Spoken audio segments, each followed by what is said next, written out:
thanks everyone for joining me on this little curated highlights of Old Masters and 19th century paintings. So I was asked to choose a handful of works that are at Masterpiece this year that I found interesting, and I have made some slightly eccentric choices, you might say, but that's kind of deliberate, because what I'm interested in as an art historian, as somebody who is predominantly an art historian of modern and contemporary art, is what I love to find in Old Master works of art is things that I also find in the modern and the contemporary, things that are curious, complex, conceptual, experimental, and leave me with more questions than answers. And I think there's a great deal of Old Master works of art that fit those bills. And so I've chosen artists that I think are interestingly slightly marginalized within the history of Western art. Strange to call an artist like Tiepolo marginalized, but in terms of public understanding and knowledge of Old Masters, I think this is a name that doesn't trip off the tongue that easily. There isn't going to be a Tiepolo blockbuster anytime soon. And actually there's a practical reason why that's not going to happen. Because Tiepolo's works are generally unmovable, because they are frescoes on the ceilings of churches and palaces in and around his native Venice in Italy, for the most part. So if we want to see Tiepolo's, what we need to see is small scale easel paintings, or better yet, drawings and etchings, because Tiepolo is wonderful all the way across the board. But the thing is, I have been misleading you a little bit already, because I've been using this word Tiepolo, this last name of an artist, but I'm actually referring to a family business when I use the word Tiepolo. A very similar thing can be said for the artist Tintoretto, who had a group not only of assistants to work with him, but also family members. Now, Tiepolo was no different. He was a very successful 18th century Venetian painter, and he made paintings for the Nouveau Riche, who occupied palaces in Venice. And these paintings that he made for them were generally there to celebrate the glory and the magnificence of that particular family. So they can be seen as a bit fatuous. I don't think they are at all, but they can be seen as a bit, quite a lot of hot air is involved in Tiepolo. But what's brilliant is his pictorial intelligence. And I'm using a phrase that comes from my favorite book about Tiepolo, which is called Tiepolo and the Pictorial Intelligence by Svetlana Alpers and Michael Baxendale, which I really recommend. So I'm coming at it through that perspective. Now, the first two things I've chosen are both given the name Tiepolo, but they are not by the father Tiepolo, they are by the son. And the son is called Domenico, or Giovanni Domenico, or Gian Domenico Tiepolo. I'm going to call him Domenico. And he worked for his father, and after his father's death, he went on to become an independent artist, as you might expect. But what's interesting in these two works that I've chosen to start this thing off is how they affirm sometimes and deviate from sometimes his father's example. So there's a really nice little family drama going on here. Could you just go back to the first slide again, just for a sec, or for a couple of minutes? And thank you, I love this. So this is really interesting, because if you've been to the Metropolitan Museum of Art in New York, you go to the main entrance and you go up the grand staircase, the first room you come to when you go into the European painting section is Tiepolo. And what I found is a lot of people just go, no, I'm not interested. They just go on and they go and look for Velázquez or El Greco or somebody else. That's a room I like to linger in, because it's got some amazing Tiepolos that were once on the walls or ceilings of palaces in Venice. And a famous one they have there is this, but in painted form. It's a painting that Tiepolo made for the walls, or the ceiling rather, of Palazzo Barbaro, which is one of the amazing palaces along the Grand Canal in Venice.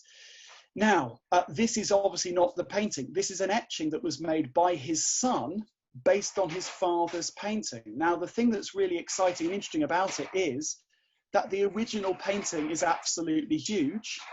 And there's a ladder going up outside my window. That's no problem. I'm just going to shut the window. The original painting is absolutely huge, highly pastel in its color scheme, very decorative, very complex, very beautiful.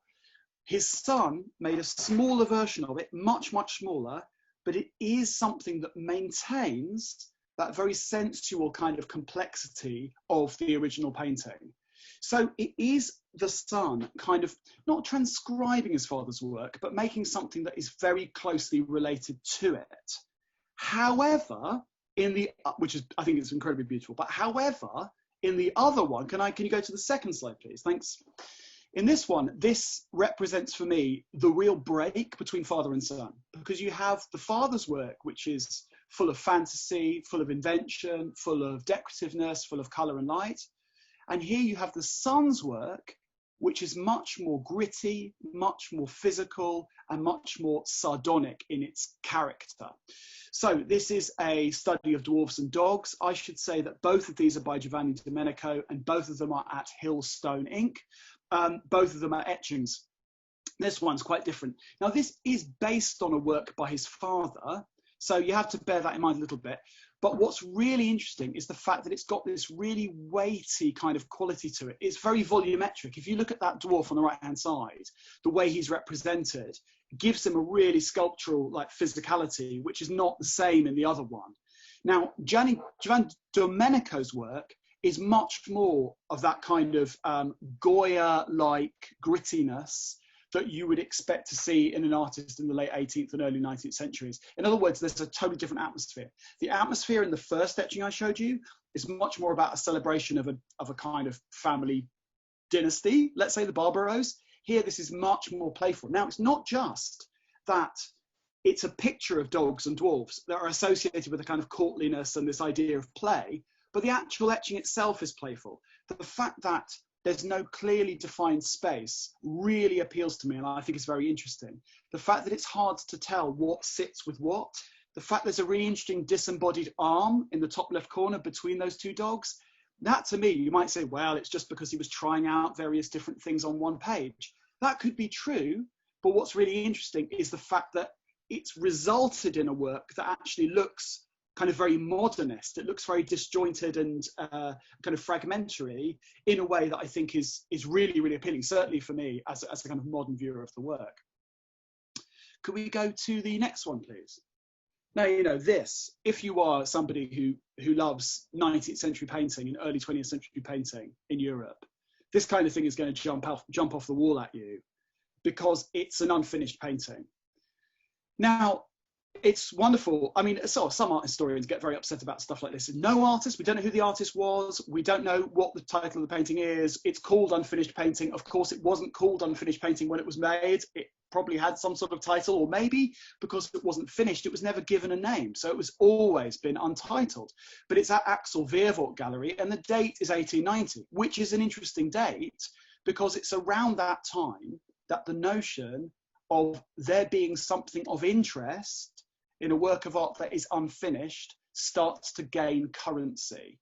The idea of a work of art being unfinished and that being interesting is something that you wouldn't expect to see in Tiepolo's time. Now, Tiepolo's oil sketches, you can see those at the Courtauld Gallery or the National Gallery, are staggering. They're amazing, but they're sketches. They were never intended to be shown in a public context, unlike the ceiling paintings were.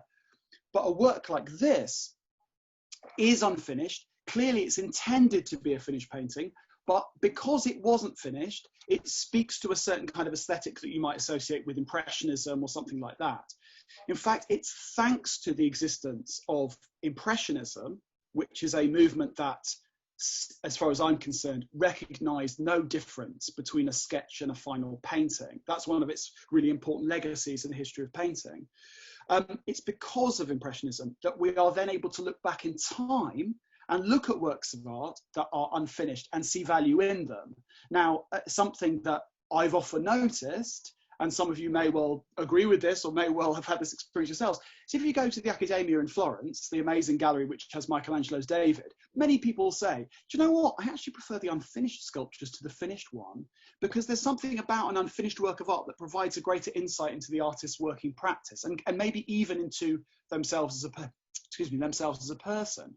I mean, that's really fascinating. And I find that people say that in that gallery, which has all these unfinished works by Michelangelo around the David. Now, that is a cultural shift that was made possible because of Impressionism, I would say. It's not something somebody would have said in the 18th century or the 17th or the 16th about Michelangelo, but now we are able to see works like that as having value in their own right. So, what a preamble. Look at this amazing painting. First of all, it's got this incredibly mysterious narrative suggestion anyway, hasn't it? What is going on? three men around a table, there's a waiter standing up, there's a difference in the kind of clothing that the guys are wearing. That suggests a certain kind of class distinction for me. There's an age distinction. There's very strange gestures. The man on the right looks like his hands aren't finished, which is interesting. I don't know why. On the right hand side, this ghost of a waiter who is coming up to the table and bringing them a bottle of wine, maybe, or a big bottle of beer. All of those things were not necessarily things that were intended by this unknown artist. But the truth is that art history doesn't stay still, and we can't look at works of art of the past through the eyes of the past. That's going to sound really basic, what I just said. You're going to say, obviously. But actually, a lot of art history has been historically about the idea of saying we can only think of the 17th century in terms of the 17th century. Actually, we have to think of it in terms of the 21st century, because we are seeing things through contemporary eyes, aren't we? So when I see this, I think, wow, it's kind of like a Peter Doig, or it's like a Michael Borman's painting, or it reminds me of all kinds of contemporary painters that I really like. But that, again, is not intended, but it's the nature of how we look at works of art. I feel this is a kind of painting I could look at all day and still find that there were more questions, which is, of course, I mean, for me anyway, what I want to get out of a work of art like this. That might be frustrating, as I say, but to me, it's not frustrating. It's all about sparking your imagination, creating more creative ways to respond to works of art. Can we have the next one, please? Oh, I see, this is just gorgeous, I think. So 18th century again. 18th century, very underrated century in Western painting, or Western art generally. It's kind of not looked at quite as much. I mean, we do look at Goya, but there's a sense that, you know, that's the slightly overlooked century in some ways, in this kind of run up to modernism. And one of the great 18th century painters in France is Fragonard. Now, Fragonard, this is a drawing that's being sold at Day and Faber. Fragonard is best known for these really remarkably sensual paintings. I mean, maybe the best known painting, if you're in London, you would agree, but if you're not in London, you might not. But if you're in London, you would agree that the best known painting by Fragonard is The Swing, which is in the Wallace collection, which is a really silly carry-on movie kind of painting in its content. So it's got very silly content, but it's an incredibly beautiful painting, which has a really heady but dreamlike and rather melancholy atmosphere, I always think. If you know, but there are Fragonards all over the world. But that dreamlike melancholy is really in his drawings. And I really picked up on that here. This is almost like a romantic painting, even though it's much too soon for us to be using a term like romanticism. So we are in a garden. It's not a garden that we know. It might be Tivoli in Italy. We don't really know. It's maybe not a real place. It's probably something that was composed of a number of other gardens that the artist had been to and perhaps painted. But we are seeing antique ruins. Now look, antique ruins in the 18th and 19th century were enormously popular because they suggested this idea about this sort of melancholy that you might feel when contemplating the ancient past. The idea that the ancient past is ancient is perhaps something that might cause a kind of sigh in the receptive romantic viewer. So there's a little bit of that here. But what's really interesting, for me, is the fact that he uses the ink and the watercolor to create a certain kind of atmosphere of a kind of combination of decay and fertility at the same time. I mean, nature is resplendent and rich and thick and growing and fecund, whereas the ruins that are there, which are almost kind of hard to see, aren't they? The ruins are almost kind of disappearing or vanishing under nature's reclamation. And you know, one of the things that I thought of when I saw this was the fact that there were all these photographs going around the internet after the first few weeks or perhaps even a couple of months of lockdown, where it was said that nature was returning. You know, in Venice, there were these sort of, as it turned out, inaccurate photographs of dolphins swimming through the Grand Canal. Those were actually, as it turns out, somewhere else. But regardless of that, the important thing is there was this notion of nature regaining or returning or like taking over civilization or taking over culture. I see that here a little bit as well. Look at the way the figures are really dwarfed, that are really small. The way that the scene is seen from the side is an innovative idea. It doesn't sound very innovative, but it is an innovative way of presenting this kind of scene. For me, it's like, how much atmosphere can you create with a very limited palette? And Fragonard is a master of atmosphere, of creating an atmosphere which runs against the ostensible content of the work. Now, I'm just saying that because I want to encourage you to return to the painting The Swing by Fragonard. I mean, because that painting, it's got that silly content. It's sometimes read as just being about its content. But of course, no painting is just about its content. It's about so much more besides. And that particular painting just creates, for me, a heady, kind of slightly woozy, psychedelic melancholy. It's a bizarre sentence, but I kind of get that from this as well. I feel it's got a sort of a mustiness to it that I really respond to personally. Could we have the next one, please? I should be keeping an eye on my time, but I know somebody's going to leap in and stop me from talking at some point. So lucky to everyone that's going to happen, because I can talk forever about these things. I think they're totally and utterly spellbinding. And again, like, I am interested in the also-ran artists of art history. Like, I'm interested in the fact that art history is a story that continually gets retold. Like, we know this, don't we? Because one of the things that was going to happen this year was that there's this Artemisia Gentileschi show at the National Gallery, which I hope is going to open at some point. I don't know what the story is. I hope it's going to open at some point. Anyway, the point is that Artemisia Gentileschi is a female artist from the 17th century who's not obscure, but she just isn't as well known as Caravaggio, for example, or Bernini. So the National Gallery is not rewriting art history.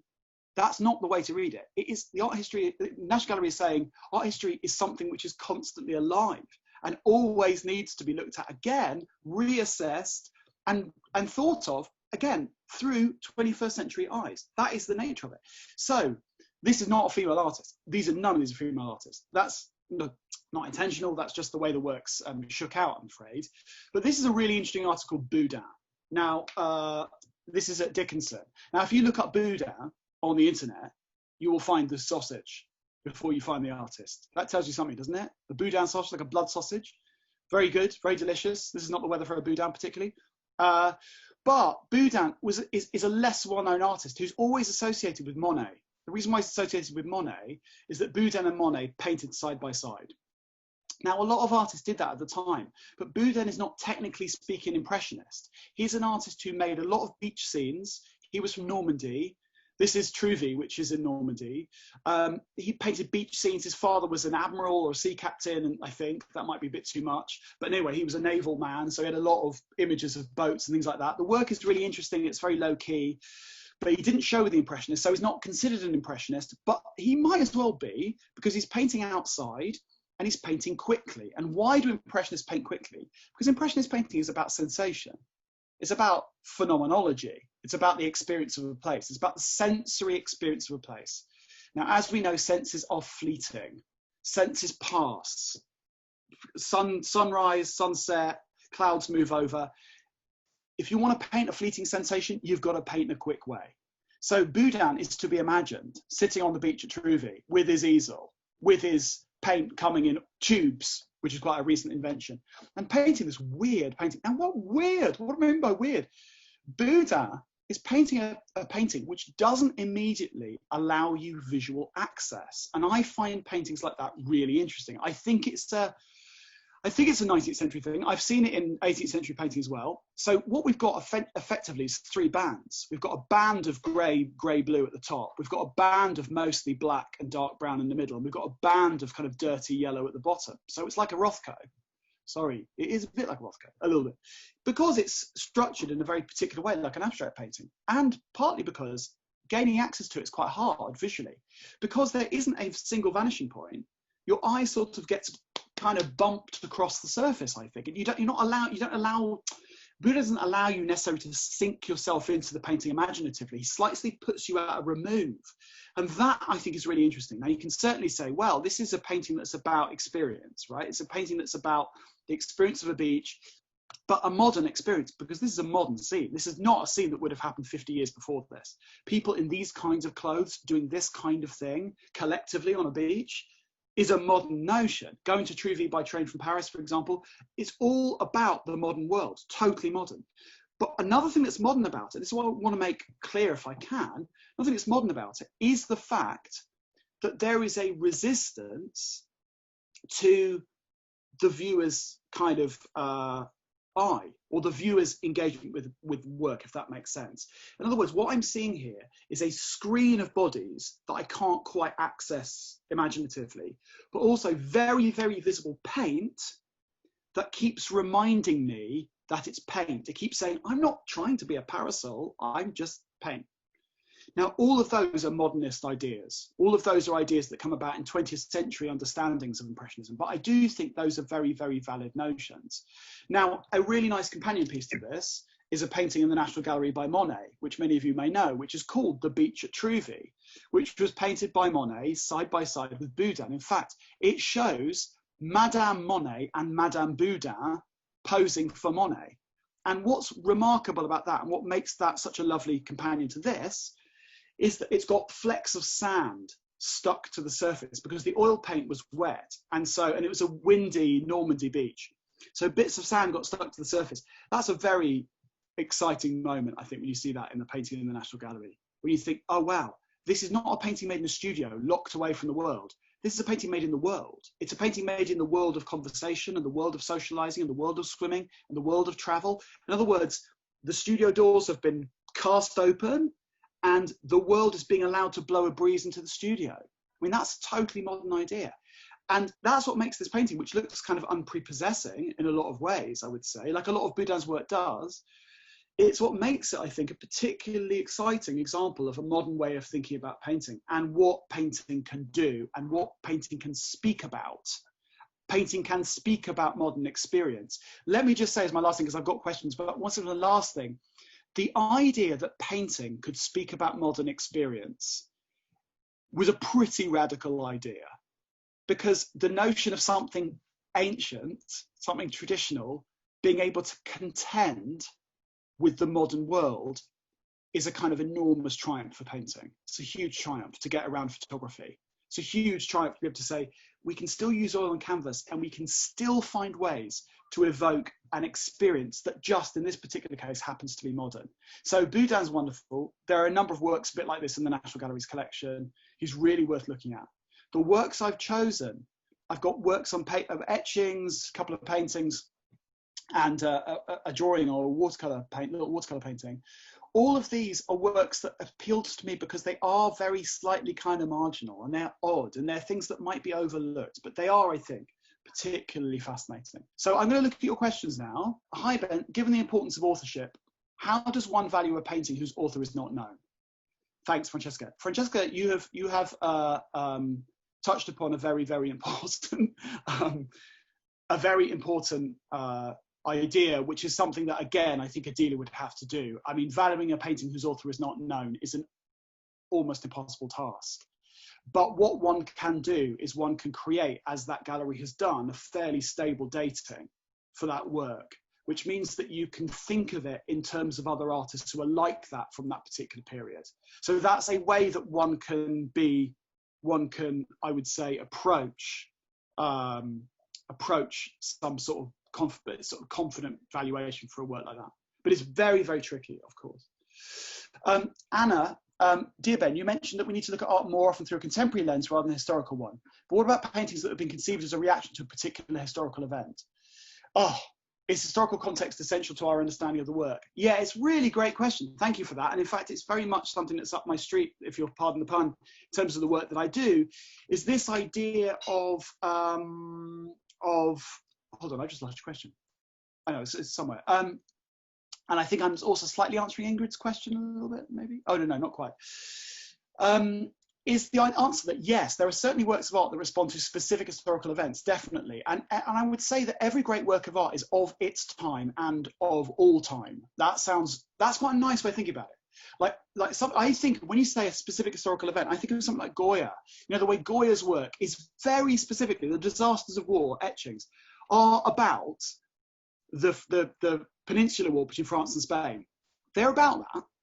But because Goya is not seeking simply to illustrate a historical event, he is contextualizing them within a broader idea of tragedy, and a broader idea of human suffering.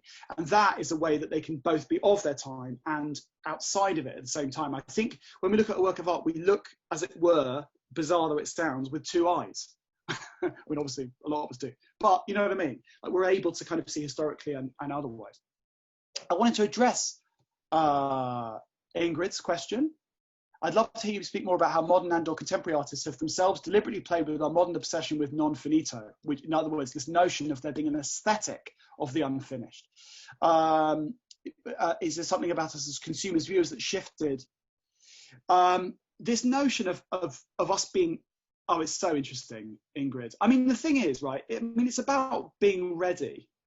I think it's about a culture being created which allows for us to be ready to accept things. There are works of art from the past that we weren't ready to accept until much later. I mean, it's weird to say that, isn't it? But I mean, you know, in the 1850s, there was an art historian who wrote about Vermeer and said Vermeer looks like he's from the 1850s. Now, Vermeer was from the 1650s. But this art historian said, he looks modern. This guy is really interesting. I'm not saying that Vermeer was obscure before then, but he wasn't a superstar. He wasn't a superstar. If you look at how much Girl with the Pearl Earrings sold for in like 1800 or something, it was like peanuts. So artists necessarily get remade in a contemporary image. That happened to Caravaggio in the 1950s as well. Exactly the same thing. And it happens all the time. Like, we are revisiting the past all the time. Now, that's not quite your question. The idea of the non-finito, yeah, I think it is down to things like Impressionism and people like Rodin, who made deliberately unfinished seeming works of art. You see it in Cubism, you see it in Abstract Expressionism, you see it a lot as it becomes an aesthetic. We become able to see it as interesting. I've met lots of people, I mean, I love Rubens, right? A lot of people say to me, yeah, I don't like the paintings, but I love the oil sketches. Well, that is a huge historical inversion, right? Because people in the 17th century would have not even seen the oil sketches because they wouldn't be shown because they weren't considered works of art. You see what I mean? So that's a really interesting, I mean, it's a complex question. It's a really complex question, but it's a really fascinating one. Okay, so I've got an anonymous person. That's fine. Oh God, it's hot. I'm going to open the window. Because I realise that I look like a lobster as every minute goes past, or more like David Cameron. It's terrible. As someone who was used to looking at artworks in detail, how have you found art fairs and a lot of art world content going online? Good question. Do you feel this has reduced your enjoyment of art discoveries, or have you discovered a new way of looking? I have to tell you that I haven't actually looked at many things online in terms of exhibitions and art fairs and stuff like that. I have, however, been looking at the Jan van Eyck exhibition, which is now totally gone online, and it is amazing, and you can actually get close images of it. That's one thing I've looked at. Another thing I've looked at, which I really, really recommend, is the Rijksmuseum have done an incredibly high quality image of the Night Watch by Rembrandt. And just look it up on, you'll Google it, or maybe somebody could put a link up. Look at that. It is absolutely astonishing, because you can go into the detail that you can never see in the museum.